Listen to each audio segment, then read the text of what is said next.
본디오 빌라도에게 고난을 받으사, 이 내용 중에서 본디오 빌라도에게라는 내용을 함께 생각해 보도록 합시다. 지난주에 우리가 고난에 대해서 먼저 생각을 해봤죠.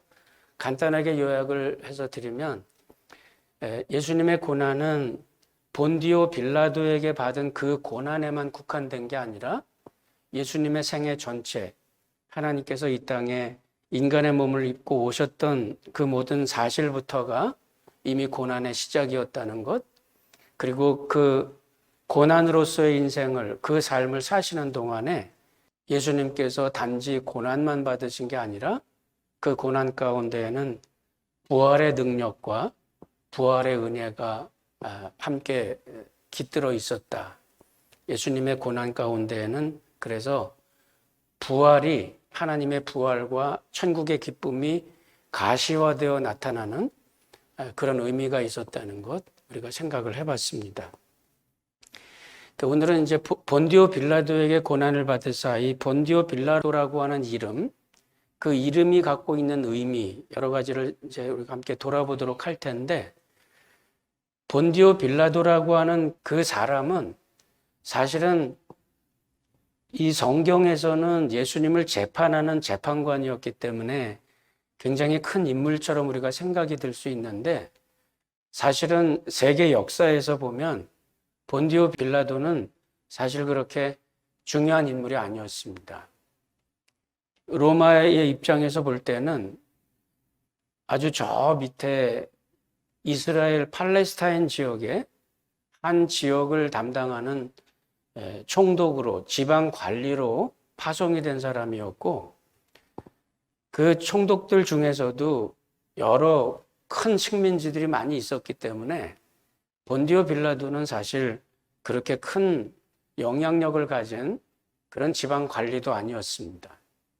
그리고 그 휘하에는 백부장이 있었던 것을 보면 한 100명 정도의 로마 군인이 파송이 되어 있었는데, 그 당시에 로마의 정책으로 볼 때는 실제로 이 전쟁을 수행하는 그런 정예부대의 군인들은 최고의 군인들이었어요.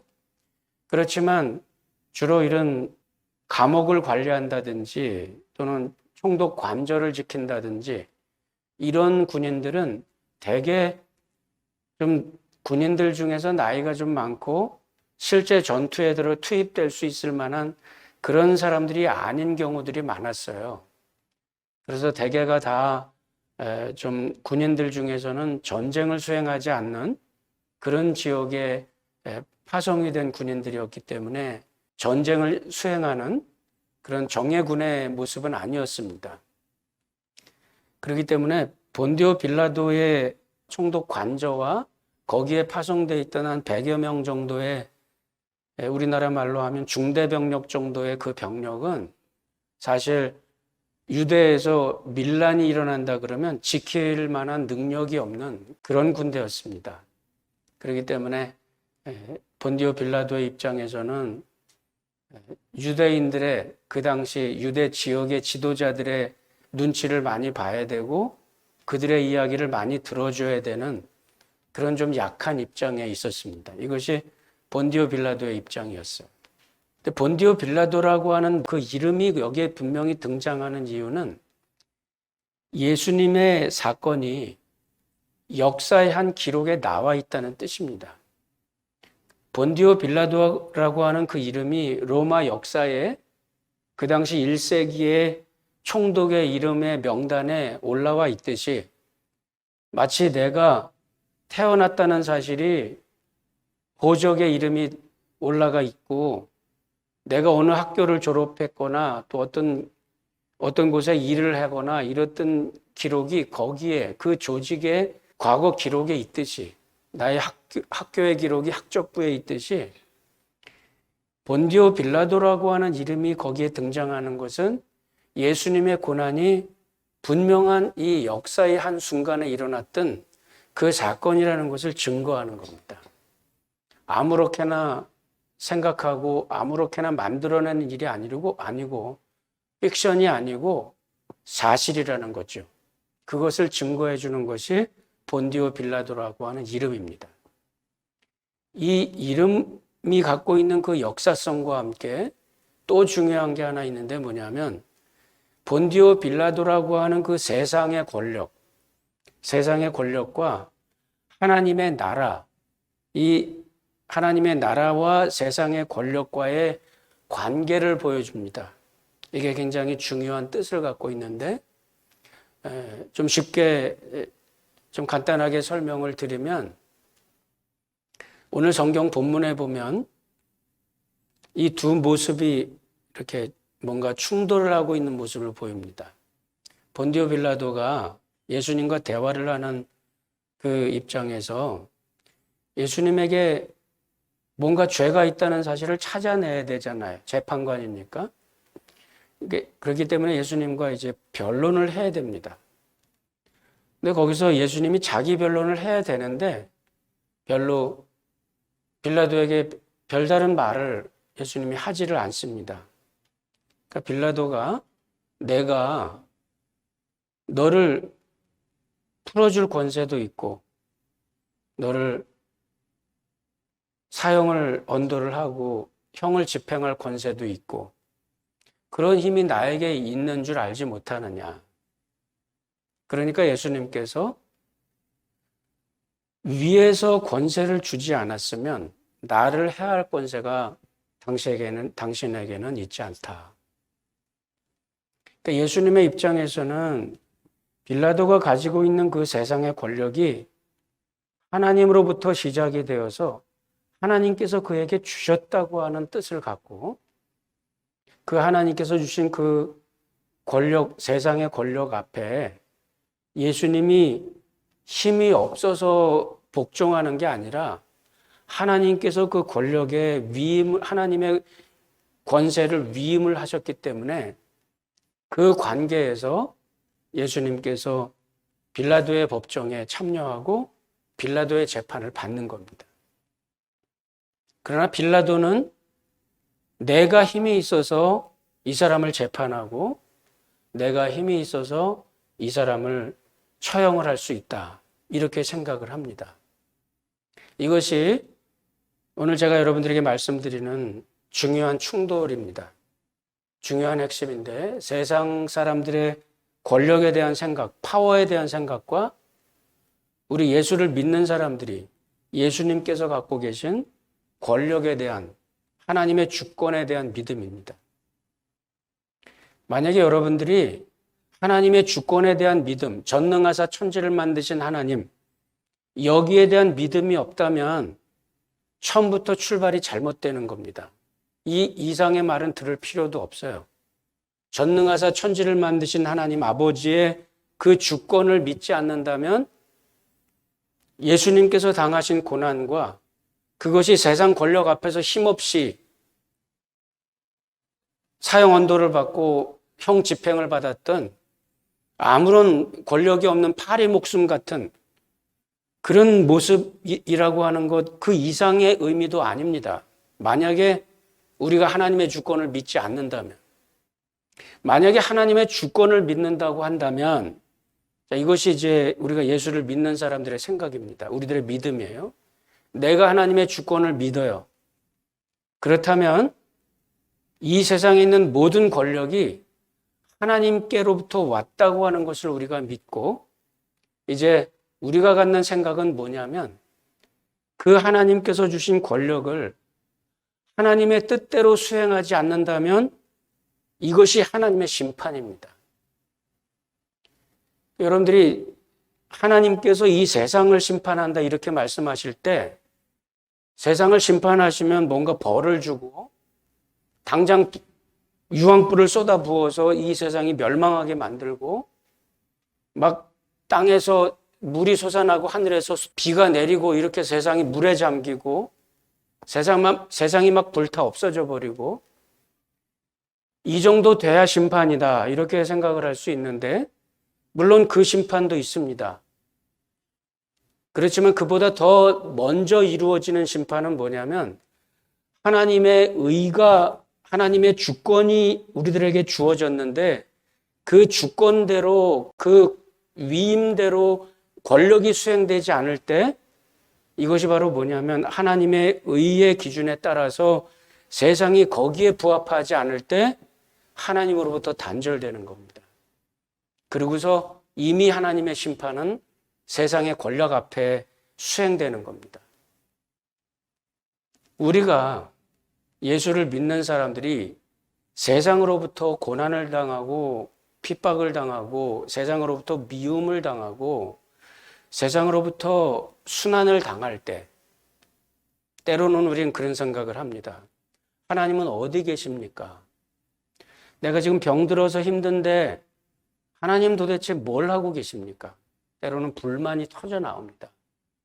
내가 지금 이런저런 환경에 어려움이 왔는데 별로 내가 잘못한 일도 아닌데 왜 나에게 이런 일이 왔습니까? 다양한 모습에 어떤 내가 어찌할 수 없는 세상 권력이 세상의 어떤 파워가 우리를 제압할 때 우리는 그 앞에서 하나님은 어디 있습니까? 이렇게 불만할 수 있는데 우리의 이런 불만이 바로 어디서부터 출발하는 거냐면 오늘 성경 본문에 나오는 빌라도의 생각입니다. 이 세상이 내가 갖고 있는 힘이 하나님을 제압할 수 있다고 생각을 해요. 내 앞에 교회는 아무런 힘이 없다고 생각하고 세상의 금권력 앞에 세상의 공권력 앞에 교회는 아무런 힘이 없는 존재라고 생각을 할 수 있습니다. 세상 사람들의 생각이고 세상의 가치관을 가진 사람들의 생각이에요. 예수를 믿는 믿음을 가진 사람은 하나님의 주권에 대한 믿음이 있는 사람이라면 그보다 하나 더 나아가서 우리는 어떤 생각을 해야 되느냐 하면 지금 하나님 앞에서 뭔가 이 세상에 힘을 가진 것처럼 우쭐대고 있지만 그 권력은 하나님께서 주신 것이고 하나님께서 주셨다면 하나님의 정의의 기준 아래 하나님께서 주신 그 권력을 수행을 해야 되는데 그것이 되지 않는다면 그러면 그 권력은 이미 하나님 앞에 심판을 받은 겁니다. 빌라도가 예수님을 재판하고 세상의 권력이 예수님을 향해서 순환과 죽음을 가져다 줄 때 하나님의 주권에 의해서 세상은 심판을 받는다고 우리는 그렇게 믿는 겁니다. 이것이 본디오 빌라도에게 고난을 받으사라고 하는 이 신앙 고백의 기본입니다. 이 신앙 고백을 하실 때 우리는 반드시 이 점을 기억해야 됩니다. 이 세상의 권력이 아무리 커 보인다 해도 세상이 우리들에게 가져오는 고난이 아무리 우리를 제압하는 것과 같이 우리를 휙 감는다 그래도 세상의 파도가 아무리 거세게 휘몰아친다 그래도 이 배 안에 예수께서 계시다고 하는 믿음을 가지고 예수님의 능력이 하나님의 주권이 이 하나님의 주권 앞에 이 세상의 힘은 아무것도 아니라고 하는 것. 우리가 이 믿음을 가지고 그리고 하나님 안에서 우리들의 믿음을 지켜나가는 겁니다. 이것이 세상의 권력과 세상의 권세와 또 거기에 맞서는 예수 그리스도를 믿는 그런 사람들의 방식입니다. 여기에는 두 가지 사진이 함께 있습니다. 하나의 사진은 뭐냐면 세상의 힘을 가지고 아무리 우쭐대는 것 같아도 하나님 앞에서는 하나님의 거대한 주권 앞에서는 그저 미물에 불과합니다. 이 세상의 힘, 사단의 힘, 하나님의 거대한 권력 앞에 하나님의 주권이라고 하는 이 전능하신 하나님의 권력 안에서는 그저 미물에 불과합니다. 이 세상이 아무리 커 보여도 우주가 아무리 커 보여도 하나님의 세계 안에서는 먼지 하나밖에 되지 않고, 이 세상에 아무리 우리가 이 세상에서 호령을 하는 영웅호걸이라 그래도 우리는 이 지구라고 하는 조그만한 점 위에서 살아가는 하나의 순간을 살아가는 그런 아주 미약한 그런 존재에 불과합니다.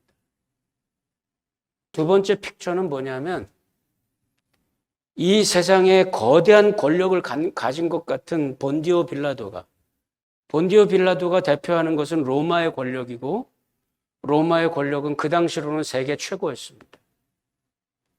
그 앞에 설 수 있는 것은 아무것도 없었어요. 그 로마의 권력을 가지고 예수 그리스도라고 하는 그저 떠돌이 설교가에 불과한 아무런 힘도 없는 그런 모습에 예수 그리스도를 심판을 하고 재판을 하고, 그리고 너무나 예수 그리스도의 힘은 너무나 하잘것없는 것 같이 보여서 그 당시에 본디오 빌라도는 정의라고 하는 것이 무엇인지 그는 분명히 알고 있었습니다. 오늘 본문에 보면 나는 그에게서 죄를 찾지 못하겠노라. 그를 처벌하고 싶으면 당신들이 해라. 이렇게 유대인들에게 넘겼습니다. 그러나 유대인들은 또 본디오 빌라도에게 넘깁니다. 만약에 이 사람을 놓으면 당신은 가이사의 종이 아닙니다. 이런 몇 번의 공놀이가 지나가고, 그리고 그들이 서로 타협하는 가운데 하나님의 정의는 어디론가 사라져버리고 법의 정의는 어디론가 사라져버리고 타협만 남고 권모술수만 남고, 이것이 세상의 정치입니다. 그리고 그 안에서 아무런 힘없는 예수 그리스도께서 희생을 당하는 것처럼 보입니다. 우리들의 눈앞에 어떤 픽처가 더 강하게 보일까요? 여러분들에게 예수를 믿고 산다는 우리 예수를 믿는 그리스도인들에게 우리는 어떤 픽처를 더 강하게 보며 어떤 픽처에 더 주목하고 있을까요? 예수를 믿어도 세상에서 잘 돼야 돼. 출세해야 되고 돈을 많이 벌어야 돼. 끊임없이 우리가 우리의 자녀들에게 이렇게 가르치고 있다면 우리는 예수를 믿으면서도 우리가 중점을 두고 있는 픽처는 세상 권세입니다. 우리가 예수를 믿는 믿음을 가지면서도 예수를 믿는 사람이 이 세상에서 힘을 가져야 됩니다. 기독교 국가를 만들어야 되고 기독교 정당을 만들어서 최고 권력자가 예수 믿는 사람이 되어야 됩니다. 만약에 우리가 이렇게 생각을 하고 그렇게 정치적인 권력에 접근을 하고 있다면 그러면 우리는 마치 하나님 나라의 믿음을 가진다고 하면서도 세상의 폭력을 내가 가져야 된다고 그렇게 주장하고 행동하는 그런 모습과 다를 바가 없습니다. 예수를 믿는 사람들이 세상을 대하는 방식은 예수님의 방식입니다. 어제 우리 토요 새벽 기도의 말씀의 중심도 여기에 있었습니다. 우리가 예수를 믿는 사람들, 예수께서 우리들에게 본을 보이시면서 우리의 앞서 가셨고 우리는 그 자취를 따라 가게 돼 있습니다. 교회를 핍박하고 예수를 믿는 사람들을 핍박하고 하나님의 정의를 거스려 행동하는 그런 세상의 권력 앞에서 교회의 행동 방식은 고난이라고 하는 모습입니다. 힘없이 당하는 고난처럼 보입니다. 힘없이 그저 당하는 것 같이 보입니다. 그러나 그것이 바로 무엇이냐면 세상을 심판하는 하나님의 메시지입니다. 왜 그럴까요? 세상이 힘을 가지고 폭력을 가지고 휘두를 때 하나님께서 주신 정의라고 하는 정의를 수행하라고 주신 하나님의 권력을 폭력이라는 형태로 잘못 사용하고 있는 그들에게 그 세상의 폭력 앞에 우리가 고난을 당할 때 바로 이때 하나님의 심판은 일어납니다. 그 하나님의 정의를, 의로운 권세를 잘못 사용하는 불의한 재판장, 빌라도는 그것을 상징하고 있습니다. 하나님께서 주신 권력은 의를 추구하는 정의를 향한 권력이었습니다. 그 자신도 하나님의 정의가 어떤 것인지를 알고 있었습니다. 그러나 그것을 거스려 행동합니다. 이것이 세상의 폭력을 의지하고 살아가는 세상 권력의 모습이고, 이것이 세상의 권력 앞에 휘둘림을 당하고 있는 세상 사람들의 모습입니다. 그리고 그 꼭대기에는 아무것도 없는 허망이라고 하는 것을 알면서도 그 끝을 끊임없이 추구해가는 것, 이것이 세상 사람들의 방식입니다. 그 끝에 가서는 결국 허무만 남는다는 것을 분명히 알면서도 끝까지 놓지 못하고 가는 것, 그 수레바퀴에서 벗어나지 못하는 것이 세상 사람들의, 세상의 금권을 쫓고 돈을 쫓고 권력을 쫓고 추세를 쫓아가는 그런 사람들의 삶의 모습입니다. 만약에 우리가 우리 자신에게나 우리 자녀들에게나 이런 가치관을 가지고 이런 가치관이 최고로 좋은 것이라고 어필하고 있다면 이제 우리는 돌이켜야 됩니다. 그 본질이 무엇인지를 깨닫고 우리 예수를 믿는 사람들이 추구해야 될 참된 권력과 참된 정의가 어떤 것인지를 깨닫고 그것을 세상 사람들 앞에 비추는 모습, 이것이 바로 예수님께서 제자들에게 요구하는 행동입니다. 이같이 너희 빛을 사람 앞에 비추게 하여 너희 착한 행실을 보고 하늘에 계신 아버지께 영광을 돌리게 하라. 우리가 추구해야 될 착한 행실이라고 하는 것은 하나님의 정의입니다. 하나님께서 주신 의로운 권력을 잘못 사용하고 폭력으로 사용하고 있는 세상의 권력 앞에 하나님의 정의는 이런 것입니다. 하나님의 정의를 따라 사는 사람들의 모습은 이런 모습입니다. 이것을 제시하는 것이 그리스도인들의 고난이고 예수 그리스도의 당하신 고난입니다. 이 모습 앞에, 이 메시지 앞에 세상은 피할 수 없는 심판을 당하는 겁니다. 모른다고 할 수 없습니다. 하나님의 정의를 분명히 알면서도 잘못 수행했던 그 자신의 인생의 잘못을 모른다고 부인할 수 없습니다. 왜냐하면 그 속에는 이미 하나님의 말씀이 들어있고 하나님의 정의가 들어있기 때문에 그렇습니다. 누구도 부인할 수 없습니다. 세상에 최고 권력을 가졌어요? 최고의 돈을 가졌습니까? 그 의미가 무엇인지를 모르는 사람 없습니다. 오늘 성경은 그것을 말하고 있습니다. 빌라도가 예수를 재판하면서 모르지 않았습니다. 그러나 타협하고 폭력이 행하는 방향으로 잘못된 타락의 방향을 선택했습니다. 이것이 심판입니다. 바로 여기에서 세상은 심판당하고 하나님의 정의로운 말씀 앞에 하나님의 심판이 이루어지고, 그리고 이제 우리의 구원이 아직 남아있듯 심판은 아직 조금 남아있을 뿐입니다. 이 땅이 체질이 없어질 정도로 가혹한 하나님의 심판은 반드시 오게 될 겁니다. 지금 아무리 힘이 없이 고난당하는 것 같아도 하나님의 백성들을 건져내시는 하나님의 구원은 반드시 오게 될 겁니다.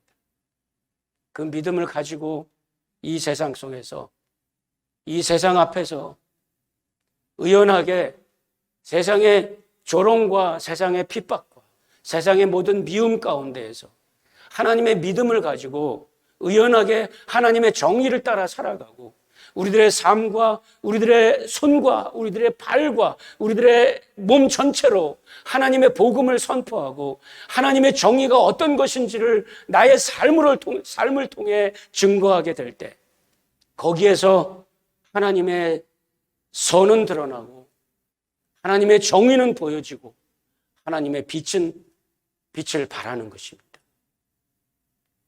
그래서 우리가 중요하고, 그래서 이 역사 속에서 살아가는, 역사의 한 점에 우리의 삶의 점을 찍고 이제 다시 영생의 어떤 세계로 하나님 우리를 기다리시는 그곳으로 우리는 가게 되겠지만 이 땅을 살아갔던 한순간의 의미가 거기에는 담겨 있는 것입니다. 하나님께서 세상의 권력과 세상의 부자들에게 하나님께서 돈을 주시고 세상의 권력자들에게 하나님께서 권력을 주신, 사람을 심판하고 사람을 재판하고 처형을 시키고 이런 권력을 주신 하나님의 의도는 하나님의 정의를 수행하라는 것입니다. 베드로전서 2장 14절에서 하나님의 계획은, 하나님의 뜻은 그거였습니다. 악행하는 자를 징벌하고 선행하는 자를 포상하기 위해 보낸 총독들, 이것이 하나님의 권세의 의미입니다. 이것이 세상의 권세의 의미고, 이것이 세상 권력의 의미고, 이것이 세상의 돈의 의미입니다. 하나님께서 주신 것이고 하나님의 의미가 거기에 담겼습니다. 그것을 바르게 수행하지 않을 때 하나님의 심판은 이미 그 타락의 현장에서 이미 이루어지는 것입니다.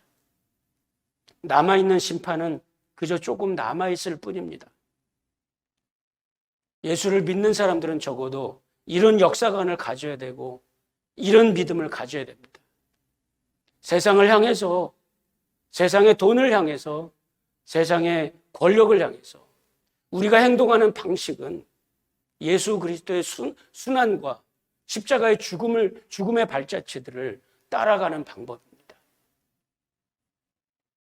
그리고 그 안에서 우리는 이 세상의 모든 것보다 뛰어난 예수 그리스도의 주되심을 거기서 전하는 것입니다. 예수님께서 재판당하신 자리에서 세상은 심판당하고 예수님께서 거절당하신 곳에서 하나님의 정의는 수행되고 하나님의 뜻이 거절되는 곳에서 아직도 거기에 하나님은 주인이시고 아직도 거기에서 예수님은 세상 권세를 이기시는 부활의 주인이신 것입니다. 십자가의 도가 멸망하는 자들에게는 미련한 것이요 구원을 얻는 우리들에게는 하나님의 능력이라. 그 믿음을 가지고 이 세상에 그 어떤 모습, 우리를 흔들어대는 그 어떤 힘이라 할지라도, 질병이라 할지라도, 세상의 권력이라 할지라도, 돈의 힘이라 할지라도, 그 모든 하나님의 주권 아래서는 하잘 것 없는 그런 것에 흔들리지 말고 영원한 하나님의 나라를 바라보면서 여러분들의 믿음과 삶이 하나님 안에서 승리가 있고 힘이 있기를 바랍니다. 기도하십시다.